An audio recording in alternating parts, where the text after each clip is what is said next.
Welcome to our channel tech mechanical and electrical. Indian navy tradesman mate का तरफ से जो रिक्रूटमेंट निकल के आया है आईटीआई वालों के लिए, इसका एग्ज़ाम डेट डिक्लेयर हो गया है। आप लोगों का पास ज़्यादा टाइम नहीं है, 3 से 4 दिन का टाइम है। इसका बीच में आप लोग को प्रिपरेशन करना पड़ेगा।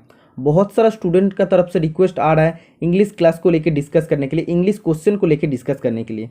इसीलिए आज का जो क्लास होगा जनरल इंग्लिश का क्लास होगा। तो आप देख सकते हैं एक ऑफिशियल पेपर लेके मैं आया हूँ। तो नेवी ट्रेड्समैन का जो सिलेबस होता है और एक एग्ज़ाम का सेम टू सेम सिलेबस होता है। तो उसका सीबीटी एग्ज़ाम होता है जैसे कि नेवी का एग्ज़ाम होता है, तो उसमें भी सेम सिलेबस रहता है। जैसे 4 पार्ट होता है, math, reasoning, GK, general English पूछे जाते हैं। जब नेवी का जैसे सेम टू सेम सिलेबस है और सीबीटी एग्ज़ाम भी है, तो इधर से बहुत सारा क्वेश्चन आप लोग का कॉमन आने का चांसेस है। नेवी ट्रेड्समैन एग्जाम में जो भी पूछा जाएगा उसका रिलेटेड ही मैं डिस्कस करूंगा।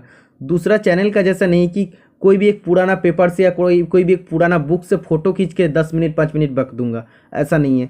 जो भी क्वेश्चन आएगा उसका रिलेटेड डिस्कस करना चाहिए। आप देख सकते हैं इस ऑफिशियल पेपर में सबसे पहले क्या क्वेश्चन है, choose the correctly spelled word. 4 जो ऑप्शन दिया गया है, तो इसमें 4 वर्ड है, तो कौन सा वर्ड का स्पेलिंग सही है। तो आप लोगों को देखना पड़ेगा कौन सा वर्ड का स्पेलिंग सही है। आप देख सकते हैं option number C is the right answer हो जाएगा। हॉटीनेस, HAUGHTINESS। हॉटीनेस मतलब क्या होता है, वैनिटी होता है। बंगाली में जिसको बोलते हैं अहंकार, ठीक है। और इसका हिंदी मीनिंग क्या होता है, घमंड होता है, ठीक है। बोलता है ना बहुत ज़्यादा घमंड हो गया, तो उसको ही बोलता है हॉटीनेस, ठीक है। तो ये जो स्पेलिंग है ये स्पेलिंग सही है। Next question, choose the correctly spelled word. 4 word दिया है सेम टू सेम, तो 4 वर्ड में से कौन सा वर्ड का स्पेलिंग सही है। तो ग्रामर वर्ड का स्पेलिंग आप लोग को जानना चाहिए, GRAMMAR होता है, ठीक है। तो option number C is the right answer हो जाएगा। ईच एंड एवरी पैटर्न से क्वेश्चन आप लोग का इस बार एग्जाम में देखने को मिलेगा। नेक्स्ट क्वेश्चन 3 नंबर का आप देख सकते हैं, select the most appropriate option to fill in the blank. ये जो सेंटेंस दिया है इसमें एक ब्लैंक शून्य स्थान है, तो इसमें क्या बैठेगा, अप्रोप्रिएट ऑप्शन क्या बैठ सकते हैं। आप देख सकते हैं her parents always dash are in her studies, मतलब उसका मम्मी पापा ऑलवेज क्या करता है, हमेशा उसका स्टडी में क्या करता है, उसको इनकरेज करता है, उसको उत्साह देते हैं, ठीक है। तो option number A is the right answer हो जाएगा। हार पेरेंट्स ऑलवेज इनकरेज हार इन हर स्टडीज हो जाएगा, ठीक है। नेक्स्ट क्वेश्चन आप देख सकते हैं, select the most appropriate antonym of the given word. ये जो वर्ड दिया है, तो इस वर्ड का अप्रोप्रिएट एंटोनिम या ऑपोजिट वर्ड क्या हो जाएगा। फर्टाइल मतलब होता है उर्वर, तो फर्टाइल का ऑपोजिट वर्ड क्या हो जाता है, बैरन हो जाता है। तो ईच एंड एवरी स्पेलिंग, जब भी आप लोग इंग्लिश में कोई भी वर्ड को देखते हैं तो उसका स्पेलिंग को याद कर लेना चाहिए, क्योंकि ये भी क्वेश्चन में आ सकता है। ये बैरन का भी स्पेलिंग कभी कभी क्वेश्चन में दे सकता है और बोलता है कि ये स्पेलिंग सही है कि नहीं। तो आप लोग को इंग्लिश का जो भी वर्ड देखने को मिलता है उसका स्पेलिंग को याद करना चाहिए, ठीक है। नेक्स्ट क्वेश्चन 5 नंबर का, choose the most appropriate word that can be suitable the given group of words. 1 word substitution आप देख सकते हैं। तो इसमें बोला एक सेंटेंस दिया है, तो इसका शॉर्ट फॉर्म क्या हो जाएगा, one who pretends to be what he is not. मतलब एक आदमी जो दिखाता है लेकिन वो ऐसा नहीं है, मतलब क्या, जिसको बोलता है भंड बोलता है। तो एक्चुअली इसका राइट आंसर क्या हो जाएगा, हिपोक्राइट हो जाएगा। मतलब एक्चुअली ज़्यादा दिखाता है लेकिन वो ऐसा नहीं होता है, तो इसका मीनिंग यही हो जाएगा, ठीक है। जो दिखा रहा है लेकिन वो वैसा नहीं है, तो option number B is the right answer हो जाएगा, हिपोक्राइट हो जाएगा, ठीक है। तो each and every question English का जो भी मैं बता रहा हूँ तो याद कर लेना है। नेक्स्ट क्वेश्चन आप देख सकते हैं, select the most appropriate antonym of the given word. ये जो वर्ड दिया है इसका अप्रोप्रिएट एंटोनिम क्या हो जाएगा, ऑपोजिट वर्ड क्या हो जाएगा। एक्यूट मतलब क्या होता है, एक्यूट मतलब होता है शार्प होता है, एक्चुअल मीनिंग होता है शार्प, जिसको बंगाली में बोलते हैं धारालो, ठीक है। तो एक्यूट मतलब अगर शार्प होगा तो उसका ऑपोजिट वर्ड क्या हो जाएगा, ब्लंट हो जाएगा, ठीक है। तो option number D is the right answer हो जाएगा। नेक्स्ट क्वेश्चन 7 नंबर का, select the most appropriate synonym of the given word. ये जो वर्ड दिया है इस वर्ड का सेम टू सेम मीनिंग किसका हो जाता है, डिपेंड। तो डिपेंड का दूसरा मीनिंग क्या हो जाता है, इंटेंसिफी, ठीक है। तो option number D is the right answer हो जाएगा, intensify is the right answer हो जाएगा। नेक्स्ट क्वेश्चन आप देख सकते हैं, select the most appropriate meaning of the given idiom. ये जो इडियम दिया है, the ball is in one's court, मतलब जो बॉल है तो दूसरा का कोर्ट्स में है, तो इसका एक्चुअल मीनिंग क्या हो जाएगा, to be responsible for father action. मतलब मतलब नया कोई एक्शन में जमींदार बन जाना, ठीक है। तो इसका राइट आंसर हो गया to be responsible for father action. तो इडियम जो होता है, इडियम आप लोग को याद करना पड़ता है क्योंकि ये एक दिया रहता है सेंटेंस में और एक्चुअली इसका आंसर कुछ मीनिंग कुछ और होता है, ठीक है। तो idiom, synonym, antonym, one word substitution सब कुछ आप लोग को याद करना पड़ता, ठीक है। नेक्स्ट क्वेश्चन 10 नंबर का। 9 नंबर का क्वेश्चन मैं लास्ट में डिस्कस कर दूंगा। Find the part of the given sentence that has an error in it. मतलब एक सेंटेंस दिया है उसमें कौन सा पार्ट में एरर है ये निकालना पड़ेगा। अगर एरर नहीं है तो नो एरर हो जाएगा, ठीक है। तो आप देख सकते हैं सेंटेंस में बोला है I told the tailor to made a new dress for me. तो इसमें कौन सा जगह में गलत है? तो आप देख सकते हैं जो सेकेंड पार्ट है to made a new dress, to का बाद कभी भी मेड नहीं होता, मतलब जो वर्ब का सेकेंड फॉर्म कभी नहीं होता, फर्स्ट फॉर्म कभी नहीं होता। टू का बाद ऑलवेज वर्ब का फर्स्ट फॉर्म होता है। मतलब क्या, जो टू मेक होता है पूरा सेंटेंस ठीक है, लेकिन इधर क्या होता है I told the tailor to make a new dress for me हो जाता, ठीक है। लेकिन टू का बाद मेड दे दिया, इसलिए ये जो पार्ट हो जाएगा सेकेंड पार्ट ये गलत है। तो ऑप्शन नंबर आप देख सकते 4 इज द राइट आंसर हो जाएगा, ठीक है। नेक्स्ट क्वेश्चन आप देख सकते सेम टू सेम एक सेंटेंस दिया है, इसमें एरर है कि नहीं आप लोग को देखना पड़ेगा। बोला है the lady standing in the corner is fat. जो लेडी कॉर्नर में खड़ा है वो बहुत, मतलब जिसको बोलते फैट है, मोटा है।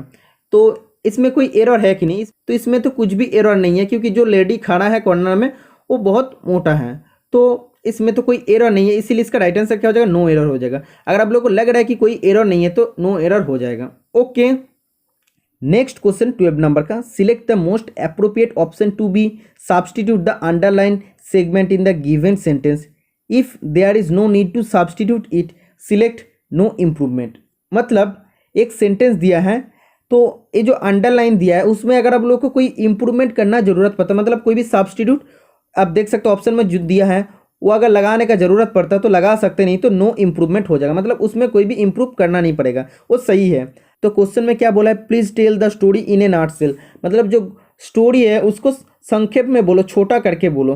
तो ये जो सेंटेंस है पूरा सही है, इसीलिए इसमें कोई भी इंप्रूवमेंट का जरूरत नहीं पड़ेगा। अगर इंप्रूवमेंट का जरूरत पड़ता सोच लो इन ए नटसेल की जगह इन द नटसेल होता, तब उधर हम लोग को लिखना पड़ता ऑप्शन नंबर बी राइट हो जाएगा, ठीक है। लेकिन ये जो है ये सही है, इन ए नटसेल हो जाएगा।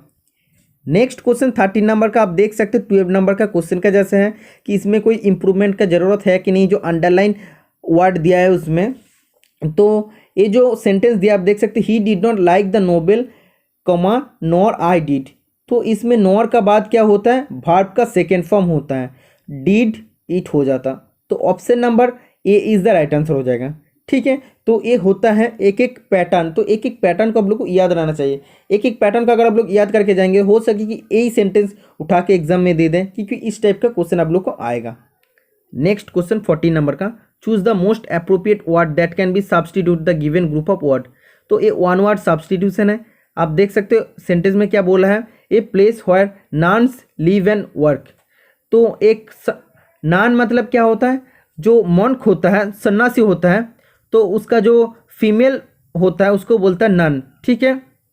तो जहाँ पे वो रहता है और काम करता है उसको क्या बोलते हैं? उस जगह को क्या बोलते हैं? उस जगह को बोलते हैं कॉन्वेंट, ठीक है। तो ये चीज़ आप लोग को पूरा रटना चाहिए क्योंकि ये कॉमन कभी नहीं आता। अगर आप लोग इसको याद नहीं करेंगे तो बहुत सारा आप लोग को याद करना पड़ता, तब आप लोग को कॉमन आ जाएगा। इसके बाद आप देख सकते कोई भी सेंटेंस में एरर है कि नहीं, इधर पूछ रहे हैं। तो आप देख सकते it was not possible for we to understand her. तो नो एरर होगा या कोई भी एरर है, इसमें आप लोग को देखना पड़ेगा।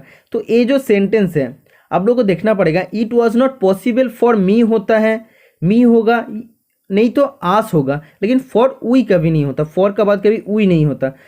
आस होता तो ठीक है, नहीं तो वी, नहीं तो मी होता तो ठीक है, ठीक है, लेकिन फॉर वी कभी नहीं होगा। इसलिए ये जो पार्ट है ये गलत है, ओके। तो option number A is the right answer हो जाएगा। नेक्स्ट क्वेश्चन 16 नंबर का। Select the most appropriate option to fill in the blank. तो ये जो ब्लैंक है इसमें अप्रोप्रिएट ऑप्शन क्या हो जाएगा? आप देख सकते हैं dash you like some water. मतलब क्या हो जाएगा? हम लोग जनरली बोलते हैं would you like some water, तो इसका राइट आंसर क्या हो जाएगा? वुड हो जाएगा। सेल कभी नहीं होगा, यू का साथ सेल नहीं होगा, कैन भी नहीं होगा, डू भी नहीं होगा, ठीक है। तो option number B is the right answer. Next question 4 number का आप देख सकते हैं, बोला है select the most appropriate synonym of the given word. ये जो वर्ड दिया है तो ये वर्ड का अप्रोप्रिएट मतलब सिनोनिम क्या हो जाएगा, सेम टू सेम मीनिंग क्या हो जाएगा। कारेज मतलब क्या होता है, जिसको बोलते हैं वीरत्व, वीर जैसा काम करना, तो जिसको हीरोइज्म बोलता है, ठीक है। तो कारेज का सिमिलर मीनिंग क्या हो जाता है, वैलोर हो जाता, ठीक है। तो option number B is the right answer हो जाएगा, जिसको बोलते हैं हीरोइज्म बोलता है, ठीक है। 9 एंड 18 नंबर का क्वेश्चन मैं लास्ट में डिस्कस कर दूंगा, आप लोग कॉम्प्रिहेंशन का क्वेश्चन पे फोकस दीजिए। तो ये जो कॉम्प्रिहेंशन है पिछला क्लास में मैं भी डिस्कस कर दिया था, इस टाइप का कॉम्प्रिहेंशन आने वाला है आप लोग का। आप देख सकते हैं पैसेज सेम रहेगा और इधर से 5 क्वेश्चन रहेगा। Humanity can be dash as the quality of being human. तो ह्यूमैनिटी कैन बी क्या होता है, डिफाइंड होता है, क्योंकि कैन बी जब भी बैठ जाता है ना, बी जब भी बैठता है तब क्या होता है, वर्ब का थर्ड फॉर्म होता है, पास्ट पार्टिसिपल फॉर्म होता है। तो आप देख सकते हैं इसमें डिफाइन का बाद कोई भी जगह में आप देख सकते हैं वर्ब का थर्ड फॉर्म नहीं है, तो ये अकेला होता है डिफाइन, मतलब वर्ब का ये थर्ड फॉर्म है। तो कैन बी जब भी बोलेगा तो वर्ब का थर्ड फॉर्म हो जाएगा। तो humanity can be defined as the quality of the being human. Okay, इसका बाद सेकेंड नंबर का क्वेश्चन क्या है देख लेते हैं। सेकेंड नंबर का क्वेश्चन में बोला है the peculiar nature dash man by which. तो पिक्यूलर नेचर क्या होता है, ऑफ मैन होता है। मैन का पिक्यूलर जो नेचर होता है तो ऑफ हो जाता है, कभी भी नहीं होता कि इन होता, मैन का तो इन नहीं होता, एड भी नहीं होता, टू भी नहीं होता, तो पिक्यूलर नेचर ऑफ मैन हो जाता, इसीलिए option number A is the right answer हो जाएगा। इसका बाद थर्ड नंबर का क्वेश्चन में क्या हो जाएगा, by which he is distinguished dash other being. तो ऑप्शन देख सकते हैं एलोंग, फॉर, बाय, फ्रॉम। तो आप देख सकते हैं क्या बोला है, by which he is distinguished dash other beings, मतलब डिस्टिंग्विश फ्रॉम अदर बीइंग, मतलब बाकी चीज़ से हम लोग उसको डिस्टिंग्विश करते हैं, मतलब पहचानते हैं, ठीक है। तो फ्रॉम होता है, फ्रॉम अदर बीइंग्स होता है, ठीक है। तो option number D is the right answer हो जाएगा। इसका बाद 4 नंबर का क्वेश्चन में क्या हो जाएगा, being human dash not mean. तो इसका राइट आंसर हो जाए being human does not mean, ठीक है, क्योंकि हैड कभी नहीं होता, हैज़ नहीं होता, डीड भी नहीं होता। ओके, तो being human does not mean that an individual processes humanity one of the. तो वन ऑफ द जब भी बोल देते तब क्या हो जाता, वन ऑफ द मोस्ट हो जाता, ठीक है। तो ऑप्शन नंबर आप देख सकते हैं 3 इज द राइट आंसर हो जाएगा। One of the most outstanding example of extraordinary humanity in a human being has been portrayed beautifully by mother Teresa, ठीक है। तो वन ऑफ द जब भी बोलते हैं तब क्या हो जाता, मोस्ट हो जाता, ठीक है। तो ये सब चीज़ आप लोग को, नॉर्मल चीज़ आप लोग को जानना चाहिए। नेक्स्ट क्वेश्चन 24 नंबर में क्या बोला है, एक सेंटेंस दिया है उसमें एक अंडरलाइन वर्ड है, तो उसमें इंप्रूवमेंट या उसमें सब्सटीट्यूट डालने का जरूरत है कि नहीं, ये आप लोग को देखना पड़ेगा। तो क्वेश्चन में बोला है the father with his children. तो विथ हिज चिल्ड्रेन जब भी बोला है तब क्या हो जाएगा, इधर वाज होता है, ठीक है। Was expected to attend the function, word इसमें नहीं होगा, ओके। तो इसमें क्या हो जाएगा, वाज हो जाएगा, ओके। तो नेक्स्ट क्वेश्चन 25 नंबर का, select the most appropriate meaning of the given idiom. Question में जो इडियम दिया है इसका अप्रोप्रिएट मीनिंग क्या हो जाएगा, बेंड ओवर बैकवर्ड्स, मतलब पीछे साइड में क्या हो जाता, बेंड हो जाता। तो इसका अप्रोप्रिएट मीनिंग क्या हो जाएगा, to exert a lot of effort towards some end, मतलब कोई भी एक एंड का तरफ अगर हम लोग बहुत ज़्यादा एफर्ट देंगे तो उसको बोलता है बेंड ओवर बैकवर्ड्स, ठीक है। तो ये सब चीज़ आप लोग को याद करना पड़ता है। तो 2 क्वेश्चन बाकी रह गया है, तो मैं अभी डिस्कस कर देता हूँ। इसका बाद आप देख सकते हैं जो 2 क्वेश्चन बाकी था वो क्वेश्चन मैं लेके आया हूँ। तो वो 2 क्वेश्चन में लोगो था, तो मैं दूसरा जगह से डाउनलोड किया हूँ, इसीलिए लोगों को तो हम कभी दिखा नहीं सकते, इसीलिए अलग से कॉपी करके मैं इधर आप लोगों के लिए लाया हूँ। Select the most appropriate option to fill in the blank. तो ये जो ब्लैंक है सेंटेंस में, तो इसमें अप्रोप्रिएट वर्ड क्या बैठेगा, तो आप देख सकते हैं वी मस्ट स्टार्ट नाउ। तो हम लोग को अभी स्टार्ट करना चाहिए, dash it will be too late. तो ज़्यादातर स्टूडेंट का आंसर हो जाता अनटिल, तो इसका राइट आंसर हो जाएगा और। ये चीज़ आप लोग को याद रहना चाहिए, इसमें एक्सेप्शन होता है, तो इसमें राइट आंसर हो जाएगा और। तो ये बहुत ही फेमस क्वेश्चन है, बहुत जगह में एसएससी में बहुत बार पूछे गए हैं। जनरली सभी स्टूडेंट करता है until it will be too late, लेकिन इसका राइट आंसर हो जाएगा वी मस्ट स्टार्ट नाउ और it will be too late, ठीक है। तो option number B is the right answer हो जाएगा। Next question, select the most appropriate option to fill in the blank. तो इसमें भी एप्रोप्रिएट ऑप्शन क्या हो जाएगा, the entry gates were closed, entry gate close हो गया था before we could enter in, मतलब हम लोग प्रवेश करने से पहले एंट्री गेट क्लोज हो गया था। तो option number 3 is the right answer हो जाएगा, option number C is the right answer हो जाएगा। The entry gate were closed before we could enter in, मतलब हम लोग प्रवेश करने से पहले एंट्री गेट क्लोज हो चुका था। ठीक है, तो आज का टोटल 25 क्वेश्चन मैं डिस्कस कर दिया हूँ। इसका बाद भी जो भी पेपर है मेरा पास ऑफिशियल पेपर मैं डिस्कस कर दूंगा आप लोगों के साथ, तो ऐसे चैनल का साथ जुड़े रहना और चैनल को सपोर्ट करते रहना। वीडियो अगर आप सभी के लिए पसंद आए तो आप लोग चैनल को सब्सक्राइब करके रखना, आने वाला हार्ड टेक्निकल जॉब का आप लोग को सबसे पहले अपडेट मिल जाएगा। आज के लिए इतना ही, मिलते हैं नेक्स्ट में, बाय बाय।